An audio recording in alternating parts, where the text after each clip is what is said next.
The moment my blind date sat down, she demanded I buy a luxury penthouse in the city center, in cash, and put her name on the deed. She picked her teeth and looked me up and down like I was something she'd scraped off her shoe. I glanced past her at the part-time matchmaker standing behind her, eyes red, nearly in tears, desperate to close a deal. I pulled out my bank card, handed it to the matchmaker, and said with a smile, "I'll marry you instead. City center. Top floor penthouse. Full cash payment. My name on the deed." The woman across from me, Chris, dug a fingernail between her teeth, picking at the remnants of the chicken wings she'd just demolished, and gave me a lazy sideways glance. The cheap perfume clinging to her skin mixed with the greasy smell of sauce, and I felt my temples start to throb. "Oh, and you need to buy me a house first. I'm not picky about the car, a Porsche 718 will do. Pink." I leaned back in the booth. The faded shirt I was wearing was the same one I'd had on when I crawled out from a pile of bodies. It was older than Chris herself. "You should count yourself lucky I'd even consider a military guy like you. You understand that, right?" She spat a clean-picked bone onto the table. A few drops of grease splattered across the surface. I didn't say anything. I just reached for the complimentary lemon water and took a sip. Sour. Fitting. My eyes drifted past her heavily made-up face and landed on the girl standing behind her. She was wearing an ill-fitting uniform from the matchmaking agency, with a name tag pinned to her chest that read, "Trainee Matchmaker, Samantha." She was young, probably still in college, no makeup, eyes red-rimmed. She was staring at me, lips moving silently, mouthing something. "Run. Get out of here." I narrowed my eyes slightly. "Interesting." Chris tapped the table impatiently when I didn't respond. "With your situation, the second you walk out that door you won't even be qualified to carry my bags. I'm doing you a favor." "Oh." I finally spoke. My voice came out a little rough. 3 minutes to decide. Either transfer the deposit right now, or get lost. Don't waste my time. She crossed her legs, pulled out her phone, and started scrolling TikTok on full volume, loud and grating.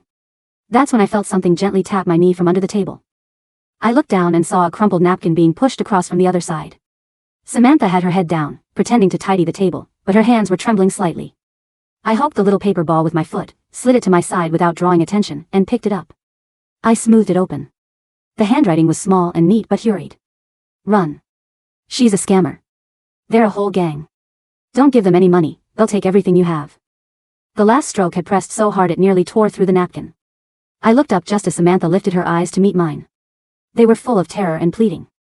Chris was still going on behind her, full of herself. "Made up your mind yet? I'm telling you, Heavenly Match is the most elite agency in the city. You'd have to be out of your mind not to jump at this chance. Manager Stockton told me your profile says you have $200,000 saved up. That's just enough for the down payment." I smiled. So they'd already figured out exactly what I had. I closed my fist around the note and stood up. Chris thought I was leaving. Her expression flipped instantly and she shrieked, "Where do you think you're going?" I'm not done talking.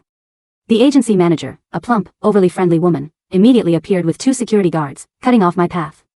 "Mr. Johnson, Chris is one of our top-tier members. You're a lucky man that she'd consider you. Is there a problem?" Manager Stockton's smile didn't reach her eyes. The threat in them was obvious. Samantha went pale. She shrank behind Stockton, shaking. I looked at her, then turned to Stockton. "No problem at all," I said calmly, sitting back down. "But I have one condition." Chris and Stockton exchanged a look. Both of them smiled, greedy. "Name it." "I don't want installments," I said, measured and unhurried. "I want to pay for the house in full, the car in full, and the wedding fund all at once." The room went dead quiet. Chris's eyes went wide. She was barely breathing. Stockton's checks quivered as she tried to contain her smile. Only Samantha stared at me in disbelief, shaking her head over and over. I gave her a small reassuring look, then turned back to Stockton.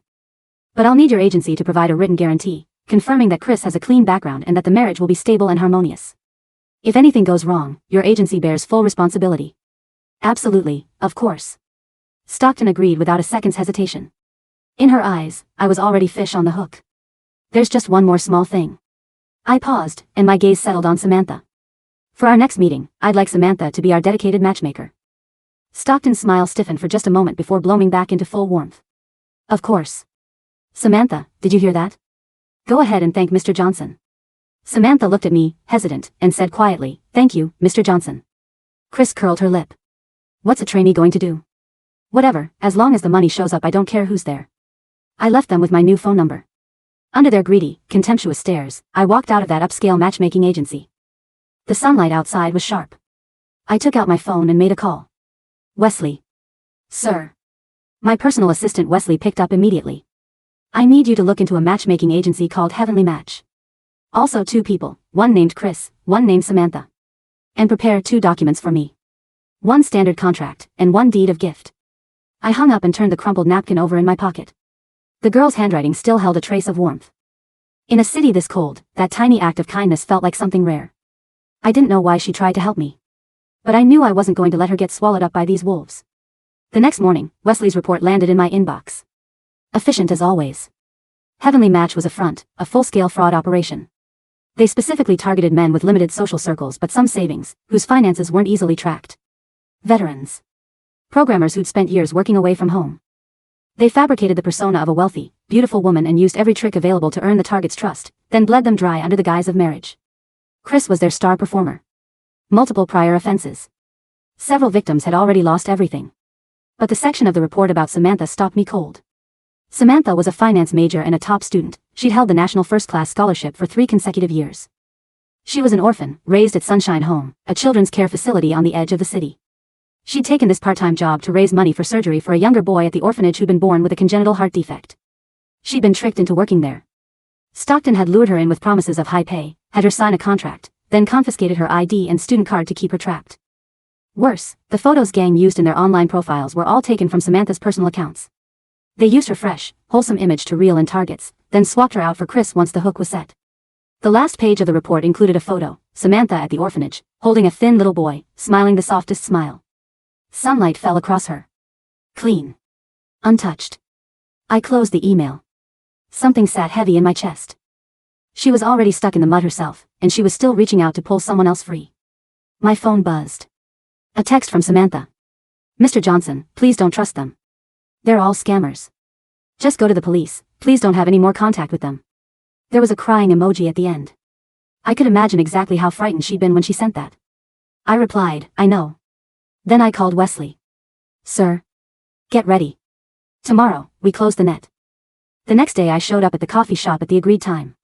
The scene was bigger than before. Chris hadn't just come herself, she'd brought a whole crew of so-called relatives who filled 2 large tables. They were decked out in gold and jewelry, thick-necked, eyeing me like I was a meal. Samantha was standing in the corner. She looked even paler than the day before, like she didn't know what to do with her hands. Chris spotted me and lifted her chin. Bold of you to actually show up. You got the money ready? Stockton stepped forward with a warm smile and held out a document. Mr. Johnson, this is the prenuptial agreement we've prepared. Take a look, once everything looks good, we'll sign and head to the bank. I took it and skimmed through. The terms were absurd. The groom voluntarily transfers all assets under his name to the bride. All monthly income after marriage must be surrendered to the bride for her exclusive management. The groom may not interfere with the bride's social activities in any capacity. In the event of divorce, the groom shall vacate with nothing and pay the bride $10 million in emotional damages. This wasn't a prenuptial agreement. It was a bill of sale. Everything look okay? Chris asked, smug. The relatives behind her started chiming in. Chris is 1 in a million, you're lucky to have her. Stop stalling and just sign it, we're waiting to celebrate. A military boy landing Chris? You've hit the jackpot, friend. The jerrying and laughter filled the coffee shop. The other patrons were staring. In the corner, Samantha looked like she was about to cry, her lip white where she'd been biting it. I decided the curtain had gone on long enough. I picked up the agreement and tore it apart, page by page, in front of all of them. The pieces drifted down through the air. The entire coffee shop went silent. The smile froze on Chris's face. Then she exploded. What the hell are you doing? Are you out of your mind? Stockton charged toward me, jabbing a finger in my face. You're playing us? Security, security. Throw this broke loser out. The relatives swarmed in, shoving me, screaming. He doesn't know what's good for him. Ain't nobody like you trying to marry Chris, dream on. Hit him. Show him what happens when you mess with us. They shoved me back hard. I stumbled and caught myself against the wall. The old shirt tore at the shoulder. I didn't pay attention to any of it. My eyes moved through the chaos and found Samantha, huddled in the corner, arms over her head, crouched on the floor, her thin shoulders shaking. I pushed through the crowd and walked toward her, one step at a time. Everyone froze, unsure what I was doing. I stopped in front of her. And then, in front of everyone, I got down on one knee. I reached into my pocket and took out a velvet box. I opened it. A pink diamond ring caught the light and threw color across the room. It had been my mother's. Worth more than anything in this room. I held it out to Samantha, and though I didn't raise my voice, every word carried clearly across the coffee shop.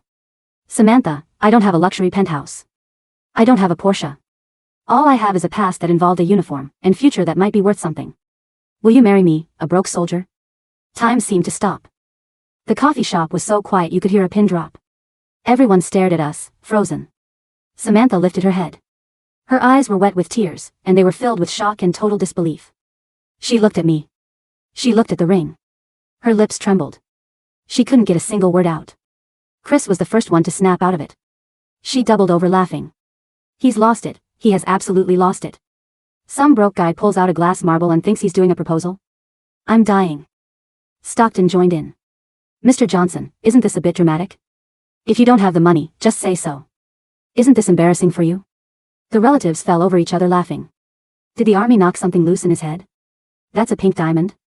I'd bet that's from a dollar machine. Samantha, don't fall for this guy, he can barely feed himself, let alone you. Samantha's face shifted between red and white. She looked at me with a complicated mix of emotions, moved, uncertain, but above all, worried. Mr. Johnson, please stand up, she whispered. Don't do this. She thought I was staging this to give her a way out. She thought I was sacrificing whatever dignity I had left to fight these people off for her. She was afraid they'd humiliate me even more. I didn't stand. I just looked at her and waited. I knew what she was afraid of. Chris's laughter turned sharper. Samantha, what are you just standing there for? Tell this lunatic to get out. If you dare say yes, I'll make sure you never graduate. I will make your life in this city impossible. Stockton followed up with her own threat. Samantha, remember your contract. I still have your documents. Think carefully about the consequences. Samantha was shaking harder now. She looked at Stockton and Chris, hard-faced and threatening, then back down at me, still kneeling. The tears finally broke loose, rolling down one after another. She didn't say yes. She didn't say no. She just cried, and kept saying, over and over, I'm sorry. I'm sorry. I knew she was apologizing to me. For not being able to help herself. For not being able to accept what I was offering. Just as Chris was moving to drag me away, the coffee shop door swung open. The sound of synchronized footsteps came from outside. 10 black Rolls-Royce Phantoms pulled silently to a stop in front of the shop. The doors opened. A line of men in black suits and white gloves filed in and took positions along both sides of the room, cutting the noise in half like a wall. At the front was my assistant, Wesley. He was wearing a perfectly tailored Armani suit, gold-rimmed glasses, and an expression cold enough to drop the temperature in the room. He walked straight through the crowd, stopped in front of me, and bowed slightly. Mr. Johnson. Everything you requested is ready. He held out a black folder. I didn't take it. I stayed one knee, eyes on Samantha. Wesley understood. He opened the folder himself. He removed a card first, matte black, a fish design engraved in solid gold. This is the Global Elite Black Card. No spending limit. Redeemable for cash at any bank in the world. Chris stopped laughing. Stockton's eyes nearly popped out of her head. They might not have recognized the card, but they couldn't miss the weight it carried. Wesley didn't acknowledge their reactions. He continued.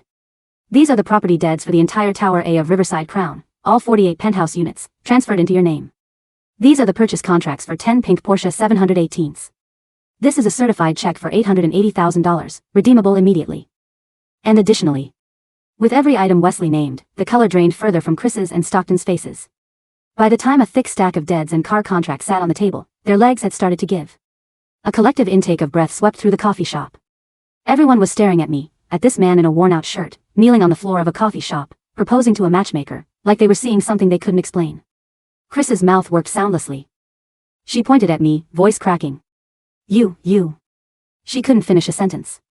Stockton lost it entirely. She collapsed straight to the floor with a thud, and a moment later the acrid smell of urine spread from where she sat. She had wet herself. I didn't look at either of them. From the beginning to the end, there had only been one person in my sight. I raised the ring again and asked quietly, so, will you marry me now? The silence in the coffee shop was heavy, broken only by the quiet hum of the air conditioning and the faint, rhythmic dripping from where Manager Stockton sat on the floor. Samantha stared at the velvet box in Sean Johnson's hand. The pink diamond caught the light, refracting soft, glittering hues across her tear-stained face. She looked at the ring, then at Sean's eyes. There was no mockery in them. No anger, no smugness, only a steady, quiet warmth that she hadn't seen in anyone for years. Mr. Johnson. Her voice was barely a whisper, her throat tight. You don't have to do this. They have my papers. My ID. If I leave, they'll ruin me. They won't ruin anyone, Sean said softly. He reached out, his calloused hand gently closing around hers. His skin was warm and rough, a stark contrast to the cold trembling of her fingers. I asked you a question, Samantha. Will you marry me? Samantha looked past him at Stockton, who was scrambling backward on the floor, trying to cover her wet trousers with her hands.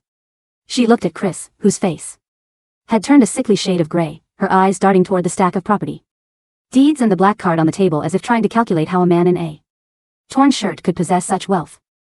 For 3 years, Samantha had survived on scraps, working multiple jobs, enduring the threats of the agency, all to keep little Tommy alive at the Sunshine home.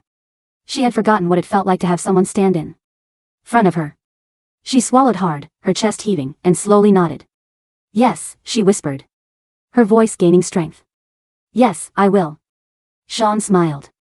It wasn't the cold, sharp smile he had given Chris or Stockton. It was gentle.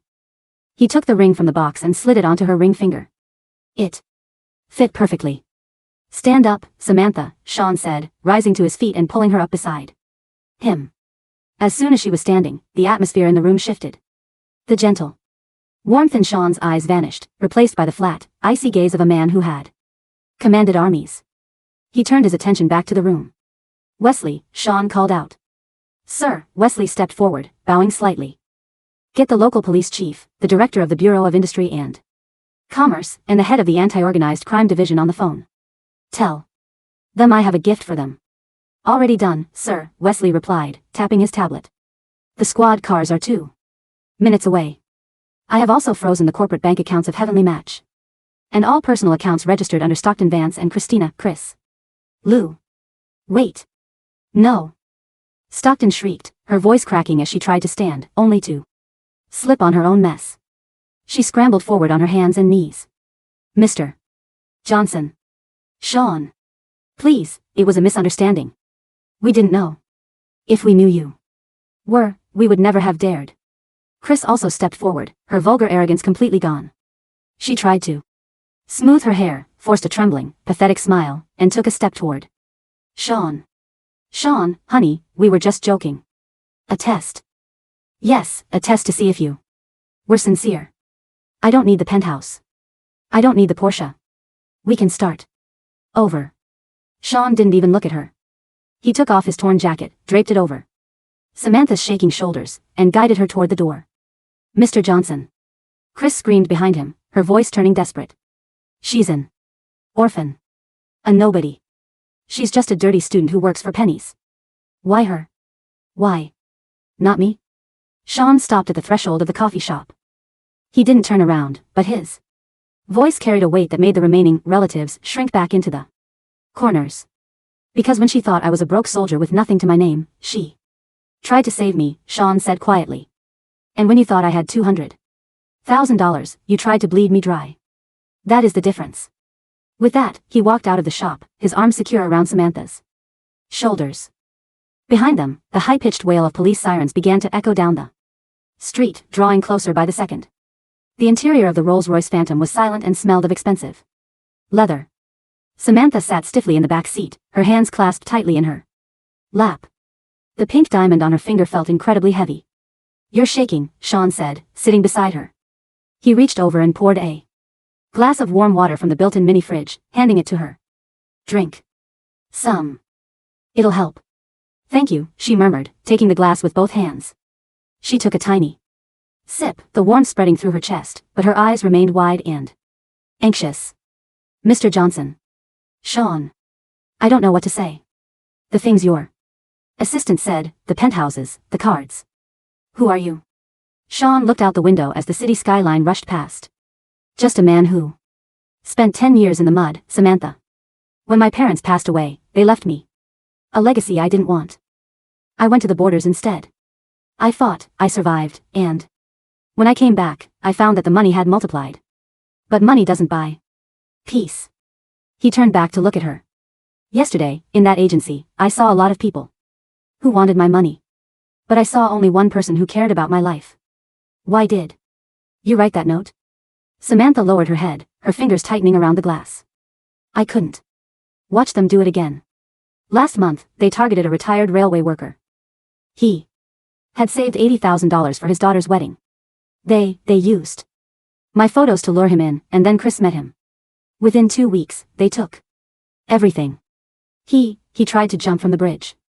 If the police hadn't stopped him. She bit her lip, a tear spilling over her lashes. I wanted to leave, but Stockton threatened to report my school accounts for fraud. She said she'd tell everyone I was a high-class escort. And Tommy needs his surgery. The deposit was $50,000. I didn't have a choice. Tommy, Sean repeated, his voice soft. The boy from the Sunshine Home. Samantha looked up, startled. How do you? I have my ways, Sean said. He tapped the partition window, and it slid down. Wesley, where are we? 3 minutes from the Sunshine Home, sir, Wesley replied from the passenger seat. And I have already contacted Dr. Harrison, the chief pediatric cardiologist at the First People's Hospital. He and his team are currently reviewing Tommy's medical files. The private ambulance is on its way to the orphanage to transfer the boy to the VIP ward. Samantha's breath hitched. She stared at Sean, her lips parting, but no sound came out. The sheer speed of how her life was changing was terrifying, yet for the first time in years, the terror wasn't accompanied by despair. The Rolls-Royce slowed down, turning into a narrow, bumpy lane lined with old plane trees. The buildings here were old, their brick walls covered in peeling paint and creeping ivy. At the end of the lane stood a small, 2-story compound with a rusted iron gate. A faded wooden sign hung above it, Sunshine Home. As the car pulled to a stop, several children playing in the yard ran to the gate, their eyes wide as they stared at the shiny black vehicles. Samantha scrambled out of the car, Sean following close behind. Sister Samantha. A young girl with pigtails cried out, running toward her. Samantha knelt down, catching the girl in her arms. Lily. Where is Mother? Mary? Where is Tommy? In the clinic room, Lily said, pointing toward the building. Tommy had another coughing fit this morning. Mother Mary is with him. Sean walked up beside Samantha. He looked at the children, their clothes worn but clean, their faces bright despite their circumstances. His gaze softened. This place was poor, but it wasn't cold. Let's go see him, Sean said. They walked into the building. The air inside smelled of old paper, soup, and cheap disinfectant. In a small room on the first floor, an elderly woman in a gray cardigan was sitting beside a small cot, wiping the forehead of a very pale, thin boy who looked no older than 5. Mother Mary, Samantha called out softly. The elderly woman turned. Her face was lined with worry, but her eyes lit up when she saw Samantha. Samantha, you're back early. Did you manage to get the advance from the agency? Then, Mary's eyes fell on Sean, who was standing in the doorway, his massive frame nearly blocking the light from the hallway. This is... Mary hesitated, looking at the torn shoulder of Sean's shirt, then at his expensive leather shoes. This is Sean, Mother, Samantha said, her cheeks flushing slightly. He's my fiancé. Mary's eyes went wide. She looked at Samantha's hand and saw the pink diamond. Fiancé? But Samantha, you... Mother Mary, Sean stepped forward, bowing respectfully to the old woman. I apologize for the suddenness. We will explain everything later. Right now, the most important thing is Tommy. Right on cue, the sound of a heavy vehicle pulling up outside echoed through the courtyard. It wasn't the roar of a luxury sports car, but the deep rumble of a specialized medical transport. 3 doctors in clean white lab coats, carrying advanced portable monitoring equipment, entered the building, guided by Wesley. Mr. Johnson, the lead doctor said, bowing slightly to Sean. I am Dr. Harrison. We are ready to transfer the patient. Mary stood up, terrified. What is happening? We can't afford this. It's paid for, Mother, Samantha said, tears streaming down her face as she hugged the old woman. All of it. Tommy is going to be okay. He's going to get his surgery. As the medical team carefully lifted the frail boy onto a gurney, Tommy slowly opened his eyes. He looked at Samantha, then his eyes drifted to Sean. Sister. Tommy whispered, his voice thin. Who is the big soldier? Sean walked to the side of the gurney. He reached down and gently patted the boy's tiny shoulder. I'm Sean. I'm here to make sure you get strong enough to run around in the yard again, Tommy. Tommy looked at him for a long moment, then gave a tiny, weak nod. Okay. I'll be brave. As the ambulance sped away with Tommy and Mother Mary, the courtyard fell silent. Again. Samantha stood by the gate, looking down the road long after the vehicle had disappeared. Thank you, she said, her voice shaking. I don't know how I will ever pay you back. You don't have to, Sean said, standing beside her. You saved me from a very boring afternoon. I'd say we're even. Samantha let out a wet, genuine laugh, the first real laugh Sean had heard from her. But their peace was short-lived. Wesley walked up, his phone in hand, his expression grim. Sir, we have a situation. Stockton's brother has just arrived at the matchmaking agency. He's not happy. The headquarters of Heavenly Match was located on the 12th floor of a commercial building in the city center. When Sean and Samantha arrived, accompanied by Wesley and 4 security guards, the glass doors of the agency had already been shattered. Inside, the office was in chaos. Several computers had been overturned, and files were scattered across the floor. In the middle of the reception area stood a man in his late 30s, wearing a heavy gold chain over a black silk shirt. He had a scar running from his left ear to his collarbone, and his eyes were bloodshot with rage. This was Julian Stockton, a notorious local loan shark and the older brother of manager Stockton. 2 of his thugs were holding a trembling young female receptionist by her hair, while another was kicking an office desk. Where is she? Julian roared, slamming a metal baseball bat onto a coffee table, shattering the glass. Where is that little bitch Samantha? And where is the bastard who put my sister in the hospital? Manager Stockton, after wetting herself, had suffered a panic attack and had been taken to the hospital under police guard. Julian, a cold voice echoed from the doorway. Julian spun around. His eyes locked onto Sean, who was walking into the ruined office with his hands in his pockets. Samantha was behind him, her face pale but her eyes steady. You, Julian sneered, pointing the bat at Sean. You're the broke soldier who thinks he's a big shot because he has a fake black card? You think you can mess with my family in this city? Your sister ran a syndicate that scammed veterans, elderly people, and students, Sean said, his voice flat, devoid of any emotion. She's currently under arrest for grand larceny, extortion, and human trafficking. You should be more worried about yourself, Julian. Worried about myself? Julian laughed, a harsh, grating sound. The thugs behind him joined in. Do you know who backs me? Do you know who owns this building? Boss Vance of the North District. One call from me, and you'll disappear from this city without a trace. Boss Vance, Sean murmured. He turned to Wesley. Have you heard of him? Julian, Boss Vance, sir, Wesley replied smoothly, reading from his tablet. A mid-level underworld figure. He controls several illegal gambling dens and protection rackets in the North District. He currently owes $42 million to the banks, and his primary shell company is registered under his mistress's name. Julian's laughter choked in his throat. He stared at Wesley, his eyes narrowing. How do you know that? Because, Sean said, taking a step forward, I bought his debt this morning. Before Julian could comprehend the words, Sean's hand flashed out. It was a movement so fast the eye could barely register it. One moment Sean was standing 3 feet away, the next, his hand was wrapped around Julian's throat, lifting the heavy loan shark completely off the ground.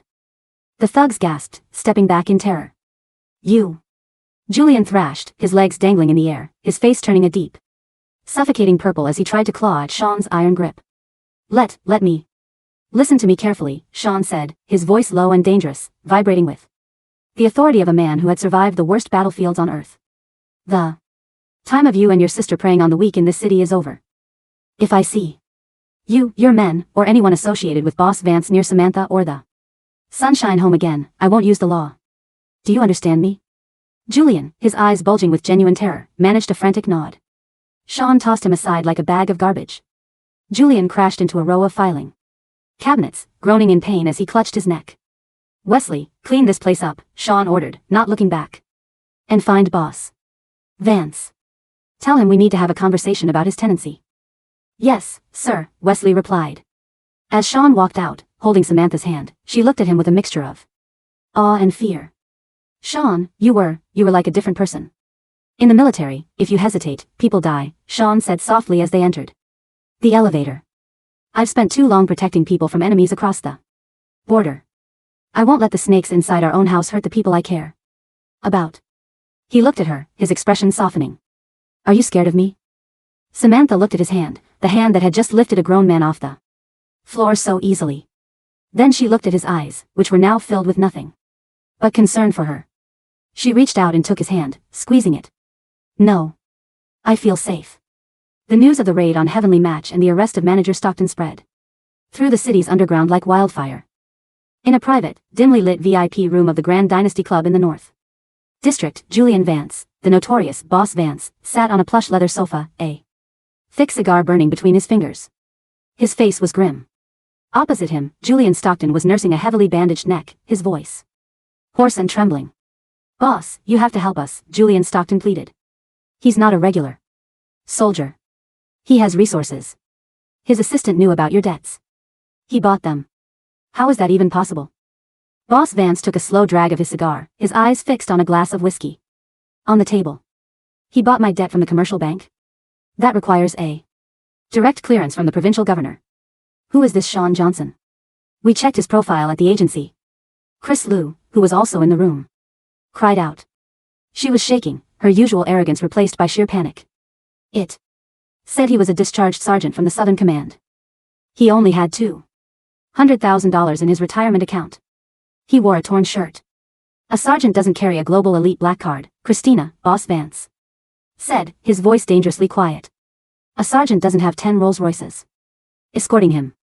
You idiots targeted a dragon thinking he was a worm. Then what do we do?" Julian Stockton asked, his voice rising in panic. "The police are already looking for me. My sister is singing like a canary in the interrogation room. If they link the agency's finances to your gambling dens." "Shut up," Vance snapped. He stood up, walking to the floor-to-ceiling window overlooking the neon-lit city.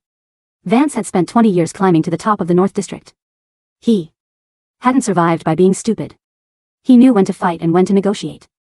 But $42 million of debt in the hands of an enemy was a noose around his neck. "He wants a conversation," Vance muttered. "Fine. We'll give him a conversation." He turned to his secretary. "Where is the annual charity gala being held?" "Tomorrow night." "The Grand Horizon Hotel, boss," the secretary replied quickly. "The mayor, the chief of police, and all the top business leaders will be there." "Good," Vance smiled, a cold, predatory expression. "Send an invitation to Mr. Sean Johnson and his new fiancée. If he wants to crush me, let's see if he has the stomach to do it in front of the entire high society of the city. In the dark, he might be a king. But under the bright lights of the law and politics, he's just a soldier who has to follow the rules." The next evening, the penthouse suite of the Riverside Crown, the very building Chris had demanded Sean buy for her, was filled with light. Samantha stood in front of a three-way full-length mirror, staring at her reflection in utter disbelief. She was wearing a deep midnight blue evening gown designed by a world-renowned French couturier. The fabric was like liquid silk, draping elegantly over her slender frame, highlighting her collarbones and the delicate curve of her waist. Her hair had been styled in a soft, elegant updo, with a few loose tendrils framing her face. On her neck hung a simple sapphire pendant that matched the deep blue of her dress. And on her left hand, the pink diamond sparkled with brilliant fire. "You look beautiful," a voice said from behind her. Samantha turned to see Sean walking into the dressing room. He was no longer wearing the torn, faded shirt. He wore a bespoke, double-breasted charcoal suit that fit his broad shoulders perfectly. His hair was neatly trimmed, and his posture was commanding, yet his eyes were soft as he looked at her. "I don't even recognize myself," Samantha said, her cheeks flushing. "Sean, is this really necessary? A charity gala? I'm just a student. I don't know how to act in front of these people." Sean walked up to her, gently placing his hands on her shoulders. "You don't have to act, Samantha. Just be yourself. The girl who risked everything to save a stranger. That girl is worth more than everyone in that ballroom combined." He looked at her reflection in the mirror. "Tonight, we are going to close the book on these people. No more threats, no more hiding in the dark. I want the entire city to see who you are." Samantha looked at him through the mirror, her heart racing, but the fear was gone. She nodded. "Okay. I'll be by your side." The Grand Horizon Hotel was a beacon of luxury, its entrance crowded with reporters, flashing cameras, and a stream of high-end sports cars and limousines. As the black Rolls-Royce Phantom pulled up to the red carpet, a murmur went through the crowd of journalists. The door was opened by a white-gloved valet. Sean stepped out first, offering his hand to Samantha. When she stepped onto the red carpet, the flashing lights became almost deafening. The elegance of her dress, her natural, unpretentious beauty, and the sheer presence of the tall, imposing man beside her instantly drew everyone's Attention. Who is that? A reporter whispered. Is that a new heiress? No, look at the man beside her. Wait, is that Sean Johnson? The legendary commander who retired last year? Before the reporters could piece it together, Sean and Samantha walked into the grand ballroom. The room was magnificent, filled with crystal chandeliers, towering ice sculptures, and the cream of the city's high society. Politicians in tailored suits and wealthy socialites in sparkling diamonds mingled over glasses of champagne. In the corner of the room, Boss Vance stood with a group of influential associates, including the deputy mayor and several wealthy real estate moguls. When Sean and Samantha entered, Vance's eyes narrowed. Beside him, Chris Liu, who had somehow managed to snag an entry pass through her connections, gripped her glass so hard her knuckles turned white. Look at her, Chris hissed, her voice dripping with venom. A dirty orphan. Wearing a $1 million dress. She doesn't belong here. She's a fake. Shut up, Christina, Vance warned, but his own eyes were cold. Let them have their moment. The higher they climb, the harder they fall. Vance stepped forward, a polite, hypocritical smile on his face, and began walking toward Sean and Samantha. Ah, Mr. Johnson, Vance said loudly, attracting the attention of the surrounding guests. The man of the hour. And this must be your lovely fiancée, Samantha. Welcome to our humble gathering. Sean stopped, his hand resting lightly on Samantha's waist. He looked at Vance with a calm, unbothered expression. Julian Vance. I see you brought your entourage. Of course, Vance chuckled, spreading his hands. We are all friends of the city here. I hear you've recently acquired quite a bit of property, and some debt. I was hoping we could discuss a settlement. After all, in business, there are no permanent enemies, only permanent interests. Several high-profile guests, recognizing Vance and sensing the tension, began to gather around. A settlement? Sean asked, his voice calm but clear enough for everyone to hear. I don't settle with criminals, Vance. The room went quiet. The deputy mayor, a man named Henderson, stepped forward. His expression displeased. Young man, that is a very serious accusation. Boss. Vance is a major contributor to our local charities. He is a respected member of our community. Respected? Sean turned his gaze to Henderson. Deputy Mayor Henderson, is he respected because of his charity work, or because he deposited $3 million into your offshore account in the Cayman Islands last Tuesday? Henderson's face instantly drained of color. He staggered back a step, his eyes wide with horror. What nonsense are you talking about? I don't talk nonsense, Sean said. With a slight nod from Sean, the giant projection screen at the front of the ballroom, originally meant to display the charity's achievements, suddenly flickered. Instead of promotional videos, a series of financial documents, bank wire transfers, and audio recordings began to play at maximum volume. Don't worry about the police raid on the matchmaking agency, Julian. I've already spoken to Henderson. He'll make sure the files are misplaced. The voice of Boss Vance echoed through the ballroom, crystal clear. Just make sure the $50,000 from that orphan girl's account is routed through the North District Casino first. We need to clean it. The second voice was unmistakably Stockton's. The entire ballroom fell into a deathly, suffocating silence. Chris Liu looked at the screen, her phone slipping from her hand and shattering on the marble floor. Julian Stockton, who had been hiding near the bar, turned to run, but the heavy double doors of the ballroom were suddenly pushed open. A dozen men in dark suits with federal badges marched into the room, led by the chief of police himself. Nobody move, the police chief announced, his voice booming across the silent ballroom. Julian Vance, Julian Stockton, Christina Liu, and Deputy Mayor Henderson, you are all under arrest for federal bank fraud, money laundering, extortion, and bribery. This is a frame-up. Vance roared, his professional facade completely shattering. He glared at Sean, his eyes filled with madness. You think you can destroy me with some fake recordings? I have the best lawyers in the country. I will be out by midnight. You won't be out by midnight, Vance, a new voice called out. An elderly man in a spotless military uniform, his chest covered in medals of the highest order, walked into the ballroom. It was General Vance of the Southern Command, no relation to Julian Vance, one of the most powerful military figures in the nation. The guests gasped, bowing their heads in respect. General Vance walked straight past the trembling politicians, stopped in front of Sean, and stood at attention, delivering a crisp, flawless salute. Commander Johnson. Southern Command reports for duty. The entire room gasped. Commander. He wasn't a discharged sergeant. He was the legendary Supreme Commander of the Southern Command, the youngest commander in the nation's history, who had retired to the civilian world to live a quiet life after years of blood and sacrifice on the borders. Julian Vance's knees buckled. He fell to the floor, his cigar rolling away, his face pale as paper.